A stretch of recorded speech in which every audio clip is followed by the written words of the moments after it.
Well, thank you for inviting me to speak here today on the subject of ESG, which is very important. I find that at least uh, business organizations are paying attention to the things they normally don't pay attention to. So that's where the ESG comes from, that some of the things that never come into their radar, now they have to look at it. And there are three concrete issues they pointed out. And these are very basic to what we have to do. I have been pointing out, like many others, that all the problems, mega problems that we created in the world are created by us through our businesses. So it's not coming from some supernatural power, somehow push them under the humankind. It's the humankind who created these problems for themselves and through the mechanism of business. So businesses are creating all this problem, which now summed up as ESG, environment, social, and governance. But this is one way to focus on that. So I'm happy that the businesses are paying attention to it. But it's still the broader framework of business remains unchanged. That's my problem. A broader framework is business is supposed to maximize profit. And this is given. Nobody can challenge that, given the framework that we have of the businesses and so on. So once you have this part fixed, no matter what other things you bring in, this is subject to the condition that you have to maximize the profit. So poor guys who are given the task finally settle down with the real core issue, which is maximization of profit. So they have to deal with these issues which have been so important for us, ESG, environment, social and governance. In a way, sometimes it looks like a public relations exercise, that we do it because you are asking us to do it, but our hands are tight. We have to maximize profit. Unless you relax that condition of maximization of profit, other things will remain impossible or difficult to achieve. So that's one common thing that I would like to pinpoint on ESG. ESG is good, but the people who are given the task of doing that, their hands are tight. So they have to keep on producing reports, beautiful reports that we are doing this, but they cannot do it wholeheartedly because of the super conditions imposed on them on that one. Similarly, SDG is another one. So again, SDG is broader than business, but business comes into the SDG also, subject to the conditions that they have to maximize the profit. So my appeal and my kind of emphasis that I've been putting over the years, that we have to go to the root of the problem. Design the purpose of business. The purpose of business is maximization of profit. Human beings are driven by self-interest. That's the definition economists will give you, that each one of us is driven by self-interest. So you start with the human being, which is a selfish being, because it's driven by self-interest. Then you ask him to do something else, social. He said, what is social? I don't know. I'm supposed to be taking care of self-interest. So this is the conflict. So you bring environment, you bring social, you bring any other thing. He or she comes back to the same thing, that I'm supposed to do this. I said, we have to address this issue first. Who am I? Am I somebody who is driven by self-interest only? Or there is something else? Once you define human being driven by self-interest, then you deviate yourself, you distance yourself from the real human being. Human being is not about self-interest. Human beings about sharing and caring and all the human qualities that we talk about. The moment you come to the self-interest, all these are abandoned. I said, we go to the root, redefine what a human being is all about. So my suggestion is, we have to define human being as someone who is driven by self-interest as well as collective interest. In economics, there is nothing called collective interest. That's why we created all this problem. So we don't pay any attention to the collective interest. So the moment we bring that new dimension to human being, collective interest, we come closer to being a human being rather than money-making robots. When you are driven by self-interest, you are really a money-making robot. You don't have any human quality anymore. But by bringing in collective interest, I'm bringing the sharing and caring and other issues that we have to live on this planet together. Those kind of things brings it. As we bring in collective interest, then the question comes, for self-interest, we have created a business to maximize profit. And then some sprinkling of good ideas and so on, like ESG and so on. But basic thing is self-interest. What about the collective interest? What kind of business it should be? Is it profit maximization? No. Profit maximization is for self-interest. For collective interest, it would be a different objective. And it has to be a different business. Business to solve human problems, collective problems, not self-interest. So there will be two kinds of business. One, driven by self-interest, maximization of profit. Another is collective interest to solve human problems. In this new kind of business that I'm adding, I'm not throwing away the other one, I'm adding this new one, second one. When I add this one, then you need another business to support it. That is a business not to make money, but to solve human problems. In not to make money, distances itself from the other kind of business. One is maximization of profit, another is a zero personal profit. See, maximum to zero. Both can survive, can function in the same marketplace. And the same person can do both because I have both qualities of self-interest and also collective interest. So I'm not saying you need some saint to run a collective interest business or some devils to run selfish interest business. As the same human being has both aspects. I want to make money for myself. I want to also play a role in a social context, solve the problem of the world and so on, and create a new kind of business where I'm not interested in making personal profit, solving human problem. And that's the business I've been calling social business. So we add another kind of business, a social business. Coming to the pandemic, this is very closely related as an example. I have been appealing to the world to make the vaccine a common good, a patent-free good, so that somebody puts a stamp on patent and nobody else can copy it anymore. Even if I know it, how to produce it, I can do it as much as you can do it, I'm not allowed to. Because I put a stamp on it, it belongs to me because I have the patent right on it.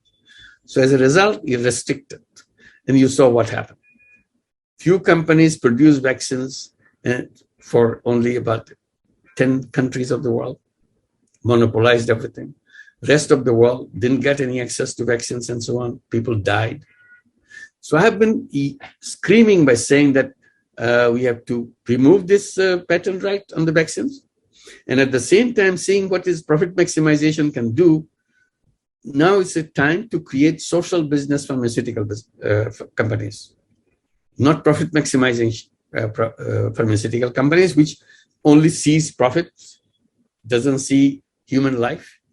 So we create a new kind of business to solve the problem of pandemic and produce vaccines to make it available to them at the price, at almost close to the cost price, so that they can survive. It's available to anybody. And we invite everybody to copy, do it. There is no patent right. There's no copyright on this. So it's open for everybody else. So this is a good example where social business can play a role. So these are the issues I'm drawing attention to when in the context of ESG. ESG important, but you have to go to the root of it. Then ESG become more meaningful. And while the business world is talking about ESG, I'm trying to promote another kind of goals for businesses. I call it 3-0. It's not only for business world, it's for the whole world. Creating a world of 3 zeros. It's for everybody, everywhere, in every profession, we devote ourselves to create a world of 3 zeros. What are the 3 zeros? Zero net carbon emission, meaning there'll be no global warming. We want to create a world where there is zero net carbon emission. And zero wealth concentration. Today, all the wealth is concentrated in fewer and fewer hands. And the rest of the world doesn't have anything. And it's getting worse and worse every day. So we want to create a world with a zero wealth concentration. Wealth will be shared by everybody, not monopolized by a handful of people in the world. 99% of the wealth belonging to only 1% of the world population. That's not something we call as a human kind of society that we build. A human society will be to share wealth, whatever we produce, whatever we increase, we share with everybody. Today, all the wealth rushes in one direction to the top. It doesn't stay anywhere in between. So the bottom always remains empty. Top becomes heavy, heavy, heavy, and getting heavier every moment. I said, that's the wrong economic machine, economic engine that we have created. We have to reverse the engine. Wealth should be coming down, and the distance between the wealth and people should become smaller and smaller. And finally, ideal situation, wealth and people should live together. They should not be distancing from each other. And the third zero is zero unemployment. Zero unemployment comes from the worry that I have about the artificial intelligence. Artificial intelligence is coming in a heavy way, and gradually it will reveal itself in its ugly face. It will take over everything, because machine can do better than the human being. That's the whole theme of the artificial intelligence. They are smarter than human being, can do it better than human being. So if they are smarter, they are capable of doing better, human beings will not have any place on this planet. Literally, they will become garbage on this planet. And in economic terms, it's 100% unemployment. You have nothing to do because machine does everything for you. What kind of world would that be? And whatever that world is, I don't want to live in that world. I don't want to play a role of a garbage. I want to be a creative human being. So how to make that happen?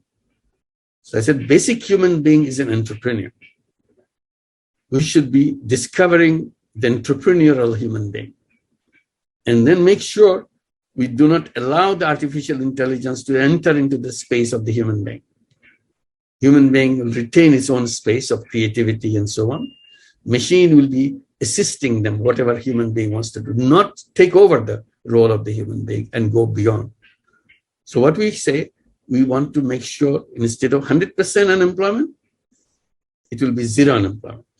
Everybody will be busy doing things, not as a job seeker, but as an entrepreneur. So that's a kind of a new way of configuring the world economic system, world social system, and so on. So that's the direction that I want to go when I want to encourage people, create a world of 3 zeros. In that context, I'm asking young people to create 3 zero clubs. Just take 5 young people between the age of 12 to 35. That's the young people. I choose young people because I say you're the most powerful generation in the whole human history because of the technology in your hand. No other generation ever had this kind of technology. So what do you use of this technology? You have to change the world. You do it now because tomorrow will be too late. And your starting point is start creating a 3 zero club. It needs only 5 young people to get together to create a club. The objective of the club will be each individual member of the club will make the promise that I will reduce my contribution in global warming every day. I cannot do it in zero in first day, but in the first day I'll do a little bit of reduction in contribution to global warming, a little bit of lessening of contribution to wealth concentration, a little bit of contribution in zero unemployment. So I do a little bit, and I'm capable of it as an individual. Next day, I will try to do a little more, and the next day, a little more. Ultimately, I become a 3 zero person. Zero net carbon emission. I do not contribute any carbon emission. I do not contribute to any wealth concentration. I do not contribute to any unemployment. So I become a 3 zero person. 3 zero club consists of 3 zero persons. If we become 3 zero persons, we will be moving into 3 zero families. 3 zero districts, 3 zero schools, colleges, 3-0 cities, 3-0 countries, because we are the component of the whole world. So that's the direction. Then we can create the 3-0 world. 3-0 world will not come from the sky. We have to create it by our own nature, by our own activities and so on. So that's the direction I try to take, because the problem is a massive problem. It's a mega problem. We have to address it by participating every individual person. Thank you. Thank you so much, sir. This was very enlightening. One is the 3-0. We produce entrepreneurs who follow that philosophy. What about the established multi-corporate organization, multinational organization? What can they do to incorporate this philosophy in their business dealings across the globe? Because they also have a huge. Yes, I invite them. I'm not doing it for some crazy people doing crazy things. This is everybody will be doing this. I lay down the whole case before them, because whatever we are doing, we're making this planet unlivable. Yeah. By every action that we take. Today that we do it. We make a little pronouncement, well, we'll do the reduction of the global warming by such and such, in year such and such, always in some distance. I said, no, it's not just about distance. It's urgency. We have to realize that our house is burning right now. And there's no room, there's no scope that inside the burning house, we should be having parties, celebrations of our successes in businesses, making lots of money, lots of growth, and so on and so forth. That's not tenable, because your burning house will burn everything. So before you celebrate, you have to stop the burning of the house. So we have to get out of the house and concentrate on stopping the fire of the house. Today, we're not doing that. That urgency piece is completely missing. So I'm inviting everybody to realize the urgency piece and do everything possible to make sure our house doesn't burn down. Because today is not only burning house, in another way you can look at it as if we are on the suicidal path. We are at each moment, each second, each milliseconds, we are getting closer and closer to the finishing line. And the finishing line is not too far away from us. It's probably in our generation, we'll say it, not the young generation, but the older generation is so close that the human being will become the most endangered species on this planet. Already probably is the beginning of it. It's endangered species. So we don't want to accept that. We want to make sure human beings is somebody who takes care of this planet and makes it a beautiful planet. And that's the direction we want to go. So this is the overwhelming responsibility that we have to perform to do that. So the businesses have to realize that, because businesses are the one who are contributing to that. Bigger the business, bigger the contribution. So ask, is my business a 3-0 business? Why not? How am I contributing to global warming? At what date nearby that I say today I stop contributing to the global warming? I'm free from it. It's a zero net carbon emission.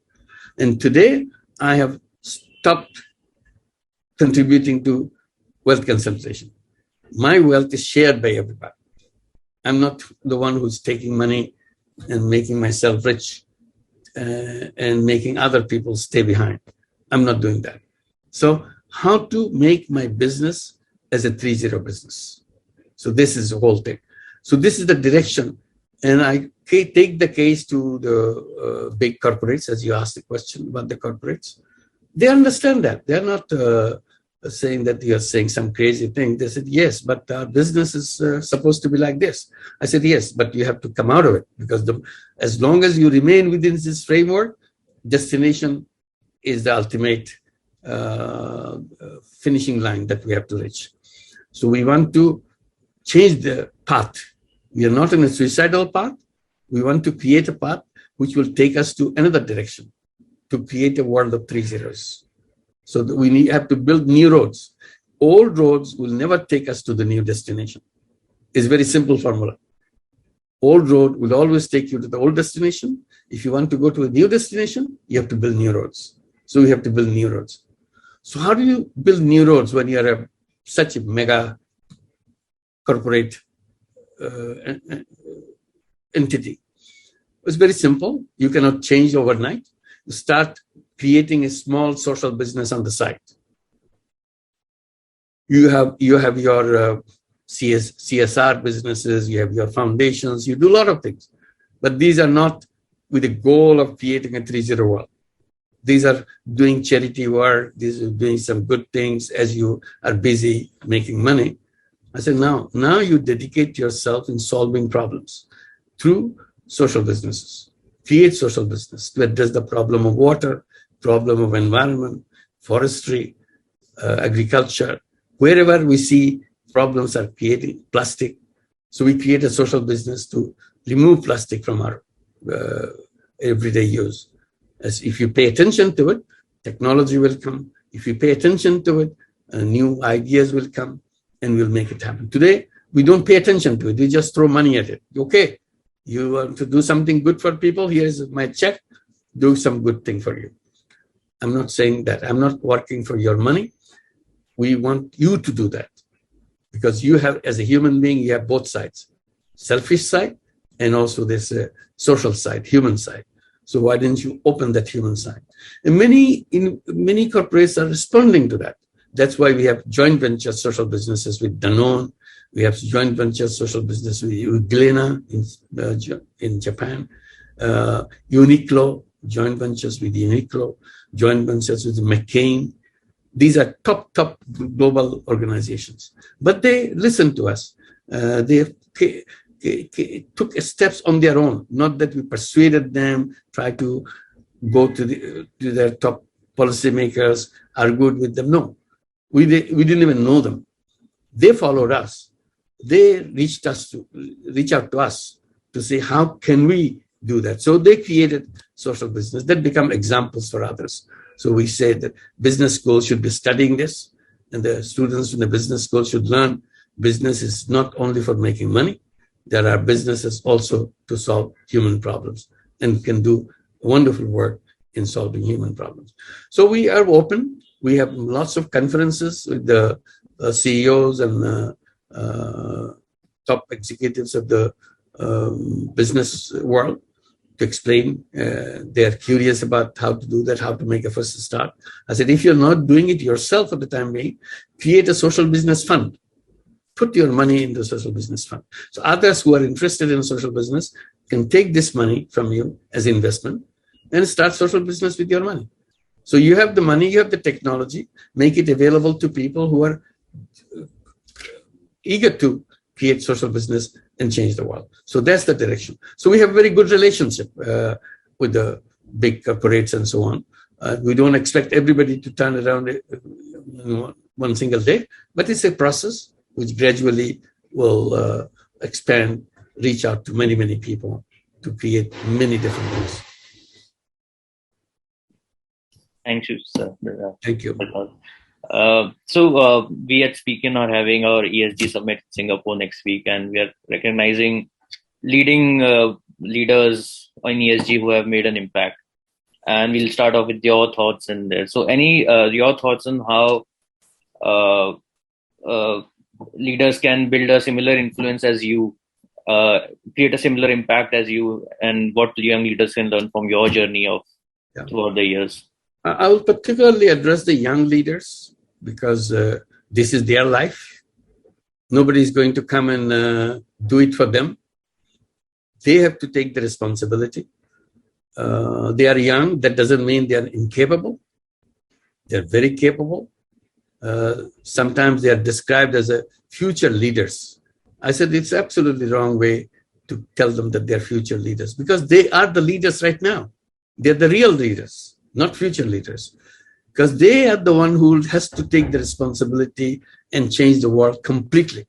It's not about touching this and contributing this. I've worked as a volunteer in a school for a while. You can do that. But you have so much energy and so much technology, so much creativity, you can change the whole world, not just one school. So why are you wasting your time in the little things? Do the big things that you're designed for. So discover yourself. and make things happen. So I'm encouraging them to discover themselves and take a step. I said, if you imagine this planet, this world, as a spaceship, which is really a spaceship, we are floating on this space, and everything that we are doing within this spaceship. And in a spaceship, if you think you are passengers in this spaceship, you just relax and wait for your drinks, you wait for your food, your lunch, or whatever. Somebody will serve you and so on. That's not what it is. You are not passengers on this spaceship planet. You are the pilots. So you're not taking responsibility as a pilot. You're just relaxing, enjoying yourself, your life on this planet, without taking responsibility of taking this planet where you want it to go. Unless you define where you want to go, it will never go there. Even if you don't know where it is, you have a general idea that this is the direction I want to go. At least the planet will go in that direction. Today, everybody is ignorant about what we want to do, as if some pilot someplace. There is no pilot unless you become the pilot. So I encourage young people to become pilots of this planet and take us to the direction they want, to the destination they want. If they make up their mind, we'll get there. And I said, before you feel hesitant, remember, you make up your mind to get to the destination of 3.0 world. And before soon, you will be there because you make up your mind to make it happen. I keep reminding the young people, nothing is impossible for human being. That's what the human being is all about. Nothing is impossible for human being. All they have to do is to make up their mind. If they make up their mind, it will get done. Our problem is we are not making up our mind. We are just doing small little things and enjoying the trifle things and so on. So I said that we have to discover ourselves that we are the genie. We can do anything we want. And this is the generation of genie, because this young generation is the most powerful generation in the entire human history. So the question is, if you have that power, ask yourself, what use you want to make this power for? Because if you cannot decide what you want to use this power for, this power will be wasted away before you realize it. So don't spare any single moment. Use it. Because if you don't use it, it will be gone, finish. So before it gets disappear, use it to change the whole world. And you can do that, and it's in your capacity. That's the message I want to bring to the young people.